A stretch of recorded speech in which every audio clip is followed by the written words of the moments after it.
when I found out Candace was going to be the feature, I wanted to do something because I know she loves the church and she loves the Lord. So I'm going to do something church related. I'm not going to send a text. I just got my cheat sheet right here, so I ain't going to be looking for it if I forget the words. But I wrote this piece. Can y'all hear me? No. Not this? Yeah. Joe? Oh, you the one that got the direct, so. But I wrote this piece. Record it. There's a keyboard. Keep taking the keyboard off.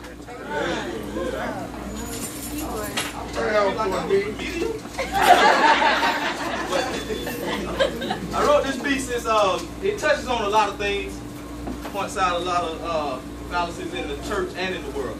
And it's entitled, "We All Fall Short." So if somebody get touched, just let me finish. If it hits you in the head or something like that, let me finish it. Don't throw that at me. Alright. But I want to talk about some things that I remember. And I remember when the man was looked upon to lead the way. And I remember when jealousy, no offense, was considered some things like a female trait.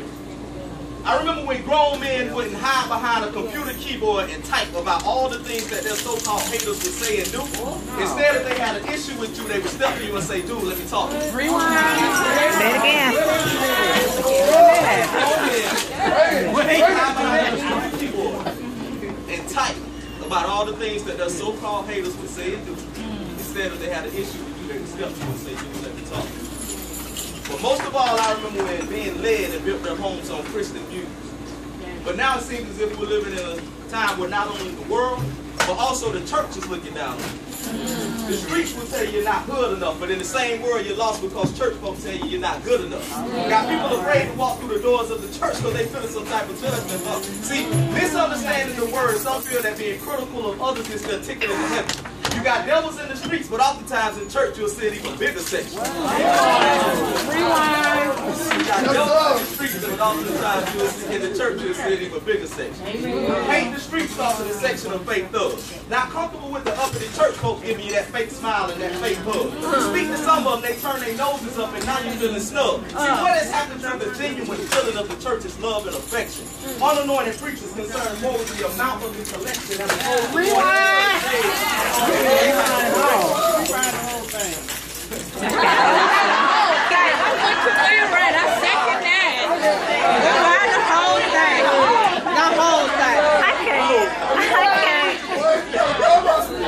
unanointed preachers concerned more with the amount of the collection as opposed to going to the unsaved and offering any type of correction.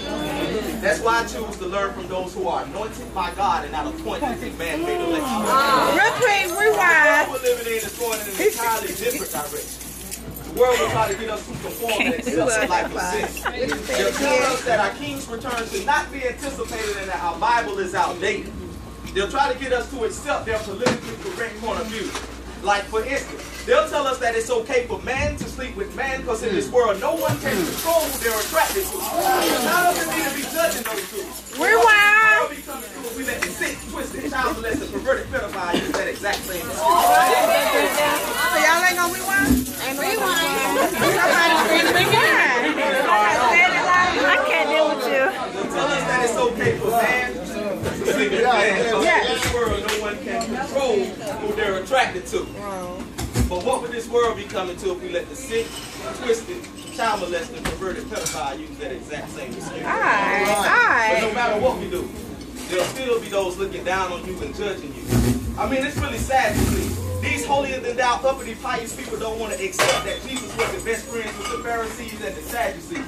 In fact, he spent plenty of time walking and teaching the whoremongers, drunkards, criminals, and thieves. With that being said, I know part of the Christian job is to go outside the church and spread the gospel in these streets. But what has happened to the church? I'm pretty sure angels look down on modern-day Christians and feel some type of hurt. Because it seems as if serving Christ is no longer the goal, but self-attention is the search. I'm not talking about the genuine, thirsty for the word Christian. I'm talking about the fake, phony, thirsty for the world Christians. You know the ones going to church simply so folks can hear how they sing or see how they look. The ones going to buy a new outfit so they can take a selfie so folks can like their face on the post. Rewind. Rewind. Sorry.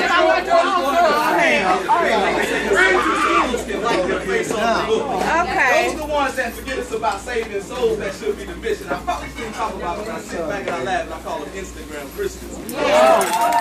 See, they do socialize Instagram Christians. free this guilty person from jail. Grown men crying about their make-believe haters, claiming to be gangster and cursing out their females. Now that's not what I call G-men. They scream Yahoo at the sight of any sign of drama, but when it comes to meeting God's glorious standard, we are all tumblers. Wow. Hey, run that back. Or that. Grown men claiming to be gangsters, cursing out females. Now that's not what I call G-men. They scream Yahoo at the sight of any sign of drama, but when it comes to meeting God's glorious standard, we are all tumblers. And no, I don't believe that I have to forward this message to 10 people in order to be blessed. I refuse to believe that my God's favor is tied to a galloping. Rewind.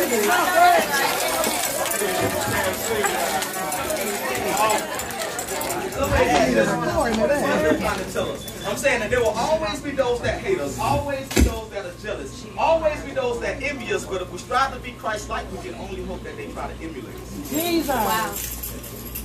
I'm saying that the church should not sit back and ridicule while forgetting that it's God and not man that should be placed upon the pedestal. I'm saying that Christians should not only love each other, but also do the same unto one another. Now that is something that is truly golden.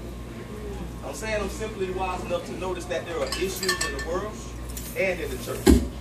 For instance, see, there are those rocking the priest collars while being secret nighttime creepers in Florida. All right. There are those rocking the Jesus piece jewelry around their neck but refusing to accept the piece of Jesus within their chest. I'm just saying you have the world and the church, and none of us are perfect.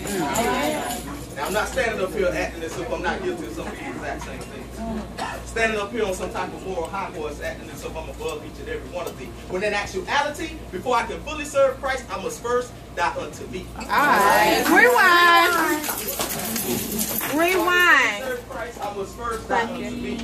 Rewind Soon after again. this robber shall perish, I'm praying that my soul rises higher than any bird long before they bury me. And even though I've accepted Christ in my heart, I'm still a little paranoid because my earthly actions have resembled that of a Detroit bad boy.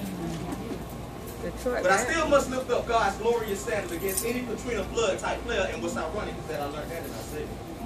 But I don't want to be a demon deacon while preaching and speaking in the wake of the burnt up forest, so I continue to say my prayers. And saying my prayers, I've realized that man's opinion doesn't make me. Only God can grace me, and for that same grace, I'm going to need much more than earnest matches for me to help me to work.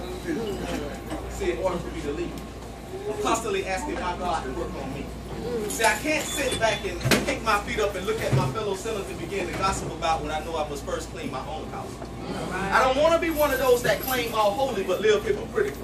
And since I just said only God can grace me, I have no issue with standing in front of man and giving my uncensored testimony. And here it is. See, how can I sit back and judge the down low undercover brother or the little young out of wedlock mother when I have no ring on this finger and I myself have done unholy things with women under sheets and covers? And see, how can I sit back and judge the baser or the wino strung out on the heroin, hen, the blunts in the gym? Because yes, sir, I rock out at 278 the box. Hey. Say it again. Drunken sins were filled with nights of financial splurging. But I multiplied the impact of those sins by the lack of 10% that I paid in. Selling dope isn't something that I condone. But I can't throw stones at the boys on the corner with a pocket full of stone if I don't help them find a church home to pray that they leave the streets alone. And I wonder what has happened to the church. But see, within me, these angels are starting to debate. So that I pray that when it's time for my soul to take, my God will show me just enough grace and mercy to allow me to live through the early days. I can see myself standing there now trying to get heaven's hooked up like saying, God, how much will it take? Knowing that confessing with my mouth and believing in my heart was a large part of me going raised. And even though I have all of this love in my heart, to walk like Christ has proven to be a difficult start. Because life is not a childhood game. And I'm always tempted to do some things for the profits of riches and gold, but I'm way too old to be playing a game of hide and go seek with my soul.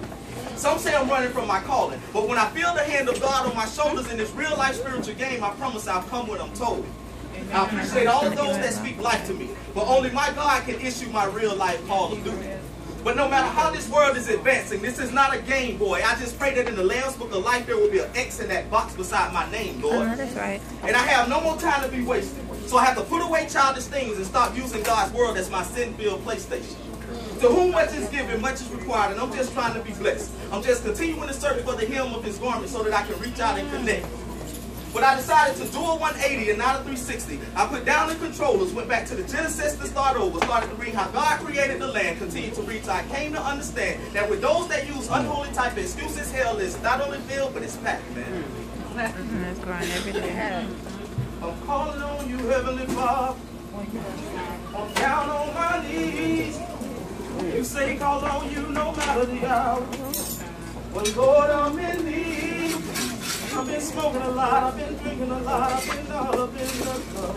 I've been doing this, I've been doing that, and I ain't had no business doing it.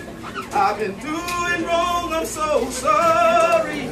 Lord, please forgive me. Talking to my God, I found myself making poor excuses for not only the things that I've done, but also the things that I'm about to do. It's like I've told myself I have immunity from the blood, so that gives me the right to act the fool. I'm always finding myself searching for truth. Life getting so hard at times I'm writing letters to God in Braille because it seems simple prayer can't see me through. Feeling like Jesus must not be on the main line because I just can't seem to get through. Or maybe my line has been cut off for a lack of Christian service. So now I'm reapplying for heaven's credit approval and for a decision. Man, am I nervous. See, before each judgment comes warning. That's what I believe, and that's what I was taught. So I can no longer qualify for AT&T quality service because I committed way too many sins after the afterthought.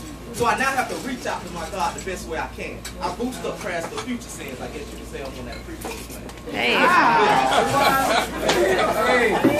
Boost up prayers for future sins. So I guess you can say I'm on that prepaid plan. Oh my goodness, I know He purposely made me to be a perfect man. So if you sin less, I stand no chance. But I'm just hoping I can get this thing counted right. Trying to hide my actions from man, but my sins are never really out of sight. At least not to the one that matters. But I'm telling myself it's all good as long as I drop to my knees and begin to challenge. But what happens when your faith is shallow? Beliefs and so-called friends begin to scatter. See, I'll ask the Lord to draw me nearer. Open my eyes and make my vision clear. Hoping that my excuses will be so good that my God will look at me and say, all right, Bobby, man, I feel you. I'm going to continue my talk with my God to rise on my knees. I decided to change my prayers to thanks instead of always God, please. I'm telling myself I'm much more than a conqueror just before I get up off my knees. Just before I walk out that door to face the world, I overdose on a handful of mustard seeds, giving me the faith and the courage to sit at the table that now has prepared before me and look directly into the eyes of my enemies, knowing that they don't have a weapon around that can prosper against me. See, I can see my health and my strength as I look to the hills while sitting high within a sycamore tree, knowing that sin is only a spirit on man, but I have greater within me. And with that greater within me, I can't help but to eventually come off of any sin-filled spirit that is upon me. See, I'll continue life's journey while being trailed by these shadows of death. But I walk with a fear not spirit because I have the whole armor of God that is protecting my flesh. No disrespect to your Buddha or any other God, I just know I'm serving the best. Quite frankly, there is no rest. My omnipotent, my omnipresent, my soon coming king, my alpha, my omega, my God. See, the storm is here, and it's pain I feel it. But all things work together, so my faith is way too strong for that storm to kill it. But ironically, it's the same water from that storm that nurtures the fruit of my spirit. See, with God being for me, who on earth or in hell can be against me? Some may have haters, but me, I'm happy to have them. Because at the end of the day, I'll combine the footstools of all of my enemies and build my stairway to heaven.